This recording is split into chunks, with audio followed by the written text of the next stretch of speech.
Hello friends, welcome back to SRG study. स्वागत है आप सभी का आपके अपने यूट्यूब चैनल SRG स्टडी में। फ्रेंड्स, जैसे कि आपको पता है, ये आपका कक्षा 10 हिंदी की सीरीज चल रही है, जिसमें हम लोग हिंदी के प्रश्नों को सॉल्व कर रहे हैं, जिसमें आपको इस पार्ट में देखने को मिलेगा कविवर बिहारी जी का जीवन परिचय, जो कि चैप्टर नंबर 4 है आपका काव्य खंड का। तो आपको पता है कि आपके एग्ज़ाम में, हाई स्कूल के बोर्ड एग्ज़ाम में, कई कवियों के जीवन परिचय पूछे जाते हैं, जिसमें से शुरुआत के मैंने बोला है कि 5 कवियों के जीवन परिचय अच्छे से तैयार कर लीजिएगा, जिसमें से चौथा नाम आ गया आपका कविवर बिहारी जी का। जैसे कि यहाँ पे प्रश्न आपका दे रखा है, कितनी बार एग्ज़ाम में पूछा भी गया है। प्रश्न नंबर पहले में पूछा जा रहा है कि कविवर बिहारी जी का जीवन परिचय देते हुए उनकी रचनाओं का उल्लेख कीजिए, जो कि 2009-2010 में पूछा गया था। उसके बाद यह प्रश्न पूछा है, बिहारी जी का जीवन परिचय देते हुए उनकी किसी एक रचना का नामोल्लेख कीजिए, जो कि 2012, 13, 14, 15, 16, 17, 18, 19, 20, 21 एंड 22 और आपके आने वाले एग्ज़ाम 23 में भी पूछा जाएगा एंड 24 में भी पूछा जाएगा। तो ये रिपीटेड क्वेश्चन है, इनको अच्छे से तैयार कर लेना होता है। आइए जीवन परिचय शुरू करने से पहले, यदि आप चैनल पर नए हैं तो चैनल को सब्सक्राइब कर लीजिएगा। वीडियो अगर पसंद आएगी तो उसको लाइक करिएगा और ज़्यादा से ज़्यादा अपने दोस्तों के पास शेयर कर दीजिएगा, क्योंकि इससे बढ़िया आपका जीवन परिचय कहीं पे भी नहीं मिल सकता है। कुछ यहाँ पे पहले उत्तर में इनके बारे में लिख लिया जाता है, उसके बाद हम जीवन परिचय पर चल देंगे। कविवर की बात करते हैं, कविवर बिहारी की बात किया जाए तो एक श्रृंगारी कवि हैं, ठीक है।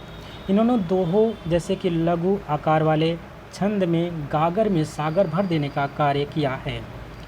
प्रख्यात आलोचक श्री पद्म सिंह शर्मा ने इनकी प्रशंसा में लिखा है, बिहारी की दोहों का अर्थ गंगा की विशाल जलधारा के समान है, जो कि शिव की जटाओं में समा तो गई, परंतु उसके बाहर निकलते ही वह इतनी असीम और विस्तृत हो गई कि लंबी चौड़ी धरती भी सीमित न रह सकी।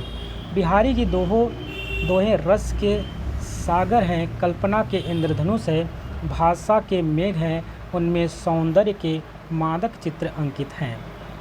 ये तो हुई इनके बारे में बड़ी चढ़ी बातें। अब आते हैं इनके बारे में एग्जैक्ट जानते हैं जीवन परिचय में लिखना क्या होता है।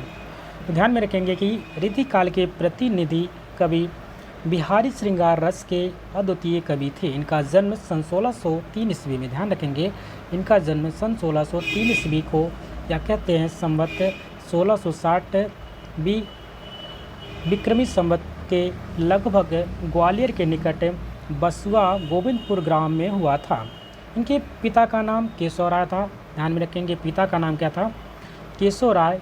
ये भी नोट डाउन कर लीजिएगा, बसुआ गोविंदपुर ग्राम। इन्हें मथुरा का चौबे ब्राह्मण माना जाता है। इनके अनेक विद्वानों ने इनको आचार्य केशव दास यानी रामचंद्रिका के रचयिता का पुत्र स्वीकार किया है और तत्व संबंधित प्राण भी प्रस्तुत किए हैं। इन्होंने निम्बार्क संप्रदाय के अनुयायी स्वामी नरिहर दास से संस्कृत, प्राकृत आदि का अध्ययन किया तथा इन्होंने युवावस्था में अपनी ससुराल मथुरा में बिताई थी। मुगल बादशाह शाहजहां के निमंत्रण पर ये आगरा चले गए और उसके बाद जयपुर के राजा जय सिंह के दरबारी कवि हो गए। तो ध्यान में रखेंगे, जो कविवर बिहारी थे, किसके दरबारी कवि थे? तो उनका नाम है जयपुर के राजा जय सिंह। और किसके समकालीन थे? शाहजहां के समकालिक थे। राजा जय सिंह अपनी नवविवाहिता पत्नी के से प्रेम पास में फंसकर जब राजकार को चौपट कर बैठे थे, तब बिहारी ने राजा को मोह निद्रा भंग करने के लिए निम्नलिखित अन्योक्तिपूर्ण दोहा लिख करके उनके पास भेजा। दोहा क्या था? नहीं पराग नहीं मधुर मधु, नहीं विकास यूँ काल, अली कली की 100 बाद्यों आगे कौन हवाल। इस दोहे को पढ़कर राजा की आंखें खुल गई और वे पुनः कर्तव्य पथ पर अग्रसर हो गए। राजा जय सिंह की प्रेरणा पाकर के बिहारी सुंदर सुंदर दोहों की रचना करते थे और पुरस्कार स्वरूप प्रत्येक दोहे पर एक स्वर्ण मुद्रा प्राप्त करते थे। बाद में पत्नी की मृत्यु के कारण श्रृंगारी कवि बिहारी का मन भक्ति और वैराग्य की ओर मुड़ गया। 723 दोहों की सतसई, ध्यान में रखेंगे 723 दोहों की सतसई सन 1662 ईस्वी में समाप्त हुई मानी जाती है। सन 1663 ईस्वी में या 720 में इनकी मृत्यु हो गई। रचनाओं की बात करते हैं तो बिहारी एकमात्र रचना, इनकी एकमात्र रचना रही है बिहारी सतसई। यह श्रृंगार रस प्रधान मुक्तक काव्य ग्रंथ है। श्रृंगार की अधिकता होने के कारण बिहारी मुख्य रूप से श्रृंगार रस के कवि माने जाते हैं। इन्होंने छोटे से दोहे में प्रेम लीला के गूढ़ से गूढ़ प्रसंगों को अंकित किया। इनके दोहों के विषय में कहा जाता है, सतसैया के दोहे जो नाविक के तीर, देखन को छोटे लगे घाव करे गंभीर। पॉइंट को ध्यान में रखेंगे, सतसैया के दोहरे जो नाविक के तीर, देखन को छोटे लगे घाव करे गंभीर।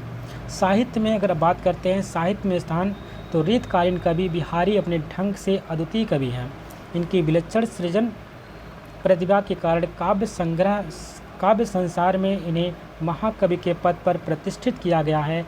आचार्य विश्वनाथ प्रसाद मिश्र का कहना है कि प्रेम के भीतर उन्होंने सब प्रकार की सामग्री, सब प्रकार के वर्णन प्रस्तुत किए हैं और वह भी इन्हीं 700 दोहों में। यह उनकी एक विशेषता ही है। नायिकता भेद या श्रृंगार की लक्षण ग्रंथ लिखने वाले भी किसी नायिका या अलंकारिदी का वैसा उदाहरण प्रस्तुत करने में समर्थ नहीं हुआ जैसा का बिहारी ने किया है। हमें यह भी मान लेने में आनाकानी नहीं करनी चाहिए कि उनके जोड़ का हिंदी में कोई दूसरा कवि नहीं हुआ है। तो दोस्तों, इसी साथ आपका ये बिहारी जी का जो जीवन परिचय है यहीं पे कंप्लीट होता है पार्ट 1। सेकंड में हम पार्ट में देखने वाले हैं इसके पद्यांश के जो पद्य हैं उनकी व्याख्याओं के बारे में। तो आप बने रहिएगा वीडियो में। अगले वीडियो में आप चैनल को सब्सक्राइब कर लीजिएगा और बेल आइकन को भी प्रेस कर लीजिएगा, क्योंकि अगला वीडियो जब भी हम अपलोड करेंगे तो उसका नोटिफिकेशन आप तक पहुंच सकेगा। तो आपको वीडियो कैसी लगी? अगर आपको वीडियो पसंद आई है तो उसको लाइक करिएगा, शेयर करिएगा और चैनल पर नए हैं तो चैनल को सब्सक्राइब भी कर लीजिएगा। मिलते हैं एक नए वीडियो में, तब तक के लिए नमस्कार, जय हिंद।